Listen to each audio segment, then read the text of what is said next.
Човечеството от край време избира по-малкото зло. Всъщност в България сме така от край време, особено през последните парламентарни избори. Не знам вие как се чувствате.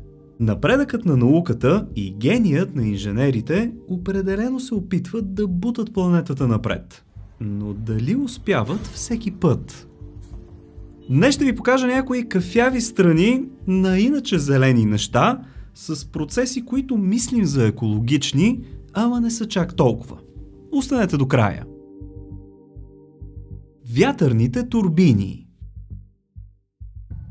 Аз лично съм привърженик да помагаме на планетата и гледам да живея без да разхищавам. Но и не съм фен пък на прекалено зелените съсловия, с които между другото съм имал проблеми в миналото. В това видео просто ще споделя двете страни на монетата. Казвам го преди всички интернет академици и парамедици да започна с коментари от типа гори си въглищата тогава. Не, просто всички точки от тук сетне в класацията си имат и позитивно, но и негативно влияние.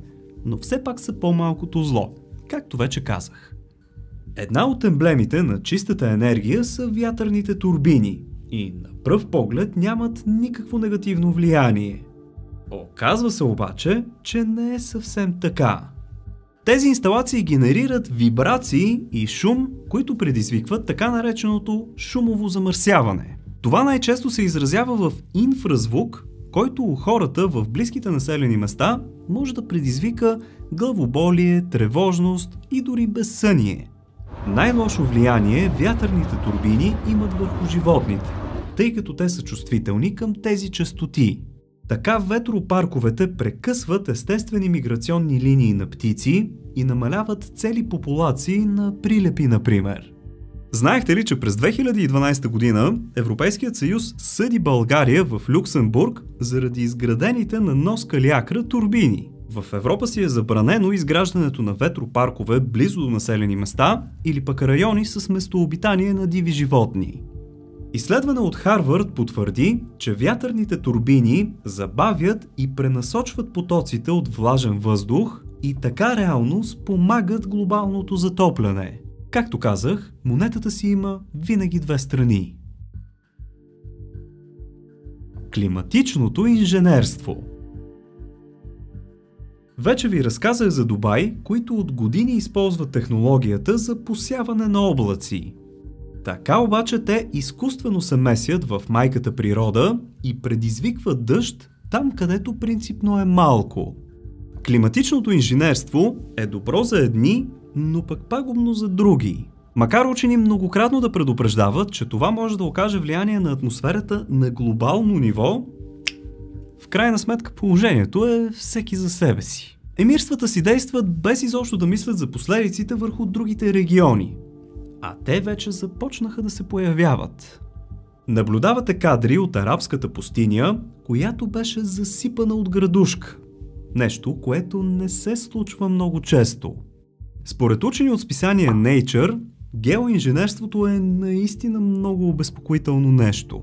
Валежи и градушки за пустинята са си окей, но пък суша и високи температури за плодородни места изобщо не са. Наистина трябва да се внимава много. Приятели, промокодовете за OzonBG вече си отиват, но може да пазарувате с моя affiliate линк и да продължите да подкрепяте канала. Оставям го долу в описанието. Цъкайте го, моля ви, преди всяка покупка. Това не ви коства нищо, но на мен ми помага, за което ви благодаря.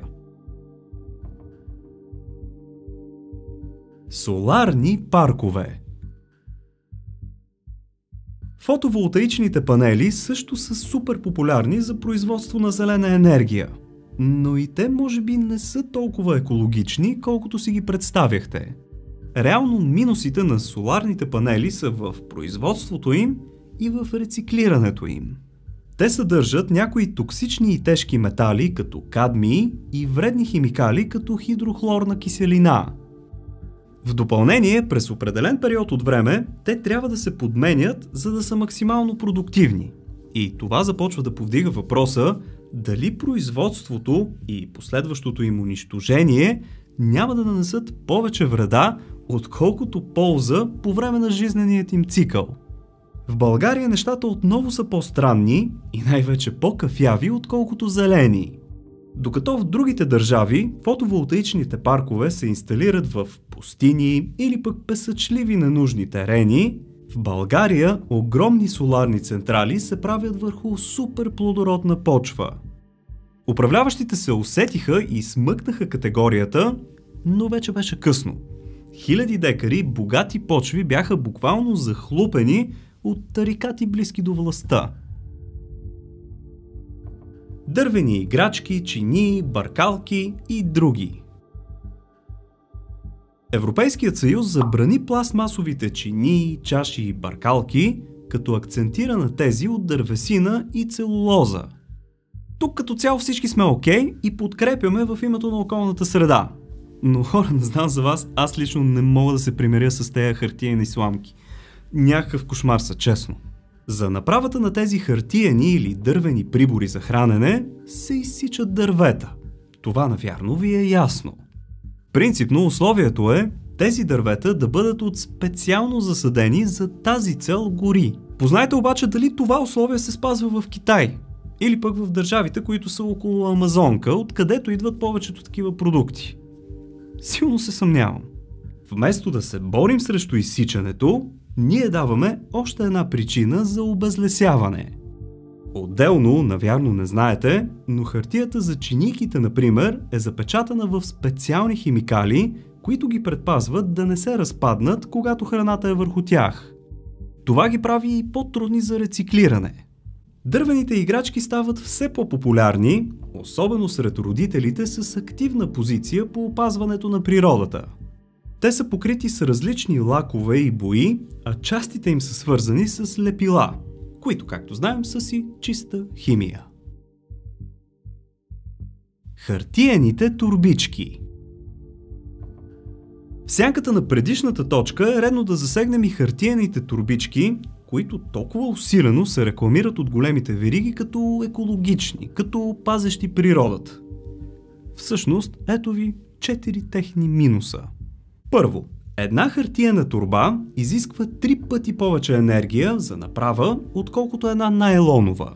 Второ, отново се изисква изсичането на дървета за целулозата, нужна за направата им. Трето, рециклирането им също изисква повече енергия, тъй като те много често са замърсени с препарати или мазнини. И четвърто, издържат много по-малко от найлоновите. Така като се замислим, особено важна е последната точка. Експерти изчисляват, че за да има позитивен отпечатък върху околната среда, една хартиена торбичка трябва да се използва минимум 4 пъти. Ако издържи до толкова, побеждава найлоновите. Но тук пък идва следния парадокс. Ако сме културни и използваме найлоновата си торбичка, която е по-издържлива, минимум 10 пъти, ние ще имаме повече позитивно влияние, отколкото използвайки 4 пъти хартиената. В крайна сметка май всичко опира до въпрос на възпитание. Ако не изхвърляме сред природата, ами рециклираме, всичко, скъпи приятели, ще бъде наред. LED лампи. В момента наблюдавате кадри на НАСА, които демонстрират светлинното замърсяване на планетата ни. Много скоро в някои региони няма да могат да видят и една звездичка в нощното небе заради светлината от гъсто населените градове. Главен виновник за това, приятели, са LED лампите. Те консумират по-малко електричество. Производството им е значително по-екологично, но най-вече те са евтини. Това ги прави изключително достъпни и хората започват да ги поставят на места, където принципно няма нужда от осветление. Американската здравна организация е алармирала за вреди от LED светлините заради цветовата им гама, която е в синия спектър. Това увеличава яркостта, но пък и пречи на отделянето на мелатонин, хормонът на съня при хората. Те също пречат на нощните насекоми, които опрашват растенията. LED светлините се оказват вредни и за мигриращите през нощта птици, защото ги привличат и отдалечават от маршрутите им. Според учените, изкуственото осветление е една от най-големите промени, които хората са правили върху околната среда. Еко кожа. Защитниците на правата на животните са най-големите радетели за използването на екокожа. Реално обаче не е много еко. Дори може да окаже негативно влияние върху околната среда. Екокожата обикновенно е памучна тъкан с полиуретаново покритие. Полиуретанът е полимер, който може да бъде безвреден, използва се, например, при изработката на матраци и гъби за миене на чинии, но положението може да е и доста различно. При производството му се използват алкохоли и изоамини. Освен това се използва и за производството на лепила, пластмаси, епоксидни смоли и дори за покритие на бойни самолети. А и полиуретанът не се разлага лесно, след като се изхвърли. Водноелектрическите централи. България е изключително богата на водни ресурси и това е довело до построяването на куп вецове и мини-вецове по течението на реки. Абсолютен мит обаче е, че тези централи са полезни за природата. Дори да се субсидират като зелени в България. Вецовете коренно променят екосистемата на реките и прекъсват биокоридорите, които те образуват. Най-зле се отразяват на мигриращите водни обитатели, като най-засегнати са рибите. Заради ниската скорост на водата и създаването на изкуствени езера по поречието се намалява кислорода, а оттам и биоразнообразието. Спира се и преноса на наноси надолу по течението, защото те се отлагат в изкуствените езера. Това пък води до влошаване на качеството на почвите в долната част на течението, както и до вдълбаване на речните корита и засилване на ерозията. Да не говорим, че веднъж минала през турбините, водата вече е с променени свойства. Биогоривата. Когато чуем биогорива, едва ли не си представяме нулеви вредни емисии. И да, те наистина са по-малко от горивата, добити от земните недра. Обикновено биогоривото се добива от много различни начини, като най-известните сред тях са от захарна тръстика, соя или палмово масло. За да се набави обаче тази суровина, се изсичат огромни площи естествена гора, обикновено в тропиците, където виреят растенията за биогориво. Отново прекъсваме естествени екосистеми и макар да засаждаме палми, сиреч, други дървета, животните просто не ги използват като хабитат. Изследване на National Geographic показва, че за да може една плантация да изкупи негативното си влияние, тя трябва да се използва минимум 840 години. Индонезия в момента има огромен проблем с изсекани гори и пренасищане на плантации за биогориво. Може постоянно да научавате такива интересни неща, като се абонирате за канала или пък си вземете някои от книгите ми, най-новата от които е 50 невероятни места в България. Линкчета към всички тях оставям долу в описанието. Благодаря ви! Електромобили. В последните години електромобилите са обявени едва ли не за окончателния изход от проблемите с замърсяването на природата. Ползите им обаче са малко спорни, докато вредите им са ясни. За производството на батериите им се използват редки метали, които са най-често добивани в развиващите се страни при тотално пренебрегване на екологичните или пък здравословни норми. Отделно имат и колосални разходи за вода, за лития в частност. Освен това, за добива им се използва много енергия, получена основно от тецове, т.е. от въглища, а те отделят парникови газове. Рециклирането на литиево-ионните акумулатори също е доста голям проблем. Големи немски и австрийски асоциации доказват, че вредните емисии от въглероден диоксид, отделени при производството и унищожаването на батериите, са по-големи отколкото средния жизнен цикъл на един дизелов автомобил.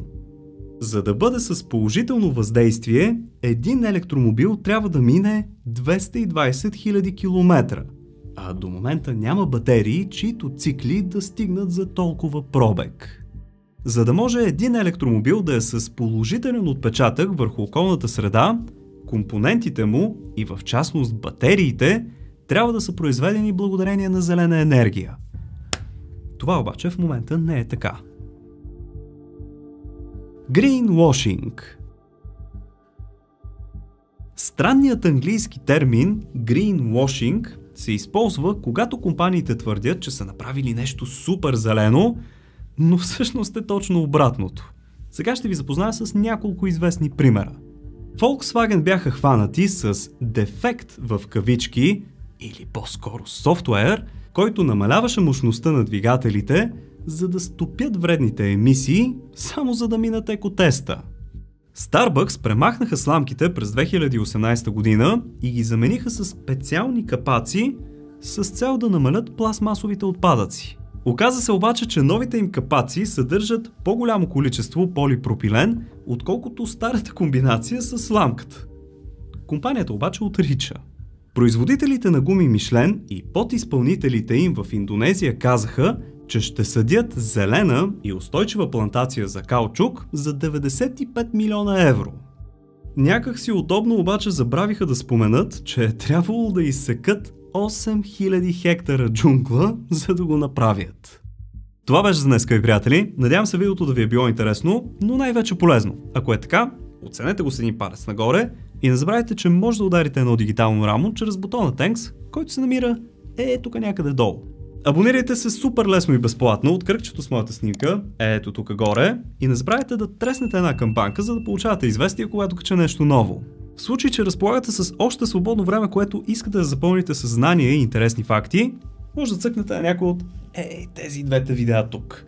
Благодаря ви, че за пореден път бяхте с мен. Чао! И до нови срещи!